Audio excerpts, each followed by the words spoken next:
I want to revisit a conversation or many conversations I've had with business owners of late, and that is around how they actually grow their business. One of the questions I ask people when I'm first meeting with them to work with them and work with them in improving the way they operate their business, improving the profitability of their business, is why did they start their business? The common answers I get from them are, and wanted to start my business, I had time to have holidays, time to spend with family, just not working as many hours, but also more control over the business. And when we look at what the business looks like now, it's a very different picture. It's a very different picture because they don't have time. They're so caught up in the business that everything is dependent upon them being there. They haven't had a holiday for 4 or 5 years or since they started the business. And that's a problem because it really, why did you start your business? You wanted a lifestyle, you wanted that freedom, but your business is not getting you that freedom. Even when you do switch off, you're constantly thinking about it, constantly responding to requests, emails. And the problem with that is what we call the hub and spoke. And the hub and spoke is an issue that we see where every decision flows through the business owner. Every decision about a sale, every customer conversation, every decision about where to buy from, every decision about who is going to be employed, every decision about what happens in the business flows through them. And it's a problem. It's a very big problem for a lot of business owners. And we're usually stuck in that situation of having that, what we call the hub and spoke, because often when we start our business, we are the only person. We are the salesperson. We are the production manager. We are the production staff. We do everything when we first start. And a lot of the time it's because we don't take the time to plan how we're going to grow our business. We don't take the time to plan how we're going to scale our business and grow. And we're stuck in this model because of necessity, because we may not have the funding to pay for other tools or advantages. But there are plenty of tools around, and it's a bit of a danger to keep sticking in there. It's a danger for us to do that, because if we persist with that model, we're going to end up in this situation of being burnt out. We're going to be caught in this situation of being burnt out continually, not enjoying our business, and really resenting the fact that we are actually in business. And that's not a great position to be in. So what we want to do is look at, how do we move that away? How do we move that away? And look, if you're thinking about this and you're wondering, does that actually apply to me? I've got staff, I've got my team, and I've got people working for me, but what are some of the symptoms that I'm actually still holding on to this model where everything flows through me? I'm still holding on to this hub and spoke model. So some of the things are that you are the only person that can make decisions. You are the only person that can pay for things. You are the only person that can sign off on agreements. You have not delegated any authority. Maybe you don't even have anybody working for you. That's a problem as well. So that's an issue where you are the only person that makes decisions. You are the only person that makes purchasing decisions or even sales decisions. So we need to move away from that. When everything is coming to you, every email is coming to you, it does make it hard to move away from that situation. So we need to come down to a different situation. We need to actually look at, what do we do here?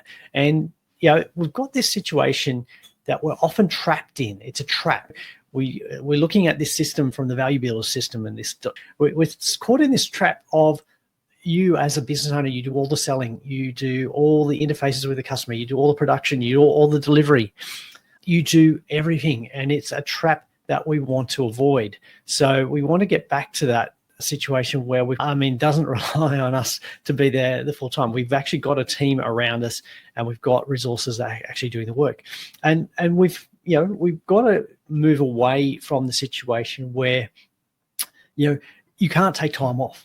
Because if we take time off, the business doesn't happen, nothing happens. And even if we do take time off, we're still constantly thinking about what's going on. Who do I need to contact? You're still checking your emails to see what customers needing or what crisis needs to be dealt with.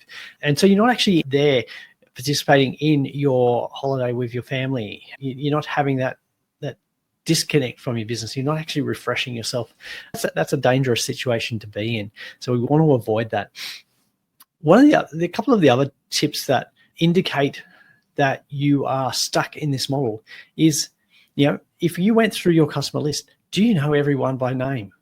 Do you know every customer by their name? And that used to be like a badge of honor, that if, as the business owner, you knew every customer, you knew everything about them. The problem is the rest of your team don't know everything about them, and that customer keeps coming back to you. They won't deal with the rest of your team. They won't deal with anybody else. They only want to deal with you. And you've created this, again, coming back to it, you've created a trap where you are the constant person having to deliver. You're a constant person that every customer wants to talk to, every supplier wants to talk to, every team member comes back to you because they can't make a decision themselves. So we want to avoid that situation where you have an intimate knowledge of every customer. What you really want is to have a situation where you don't actually know most of your customers. Your sales team do, or your systems create the transaction, create the engagement with your customer. That is a much better system, because then you can walk away. The business is not dependent on you being there the whole time. Emails is a big trap. Do you need to see every email? Is every email coming to you? Are you being copied in on every email so that you are aware of what's going on in every aspect of your business? Well, if you are, then it tends to mean that you don't have a couple of these things in place. You don't have trust in your team. You're micromanaging them too much. Okay, and we need to go back and revisit the situation. Where Garrett Delph was talking about scaling with structure and how we avoid micromanaging our staff. Create some trust there. Create some trust in our staff. Create better processes where you have a lot of more automated systems. So engage in AI, engage in some of the software tools are around to actually automate that transactional process. Step back from your business and actually design how it should operate. But design your business, redesign your business as if you're not part of the process. Redesign your business as if you are the problem, not the solution. And how do we remove you from that business? One of the tips that we had from one of the business owners I've had a discussion with was that they actually designed their business. And one of the first things they did was they actually put their org chart out there, and they actually had a plan for how they were going to remove themselves from every role in their business. And that's a great way to look at it. So removing yourself from the need to be involved in every line of communication, every decision. Have a plan to do that. And generally what we find is if you're stuck in this trap, if you're stuck in the trap of being the primary person, it actually really limits your ability to grow. It limits your ability to grow the value of your business. It limits the ability to grow the profitability. And what we tend to see is that if a business has flatline revenue from year to year, it's a good indication that the business is not going to grow because the owner is holding it back.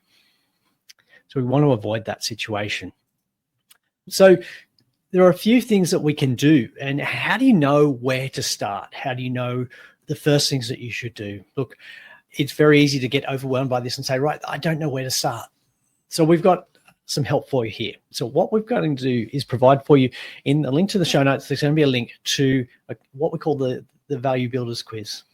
Okay, what we're going to do is provide access to you so you can get your own value builder score.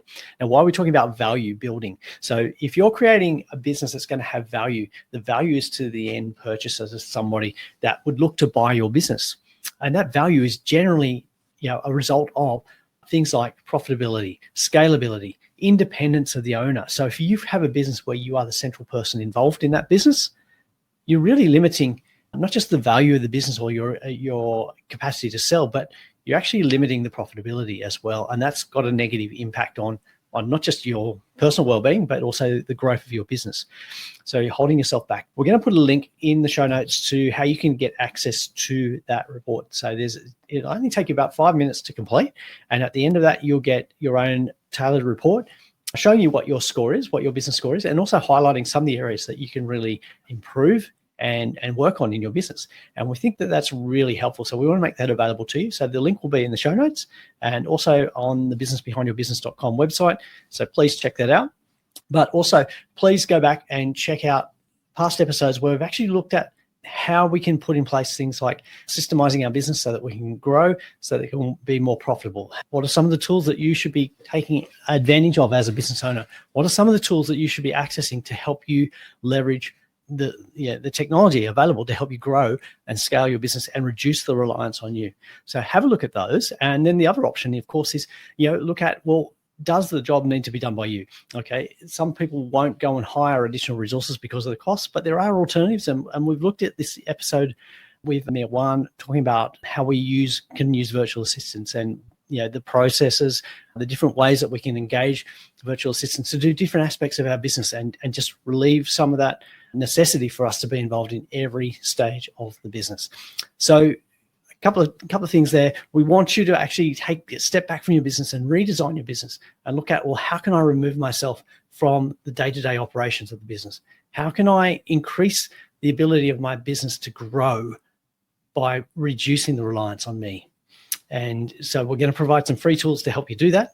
Please take advantage of them, and also share those with another business owner that would benefit from those, because at the end of the day, when we create businesses that are strong, thriving, prosperous, everybody benefits, and that's the goal. So encourage you to have a look back at your business, step away from it, and actually say, well, how can I improve the profitability of my business by reducing its reliance on me?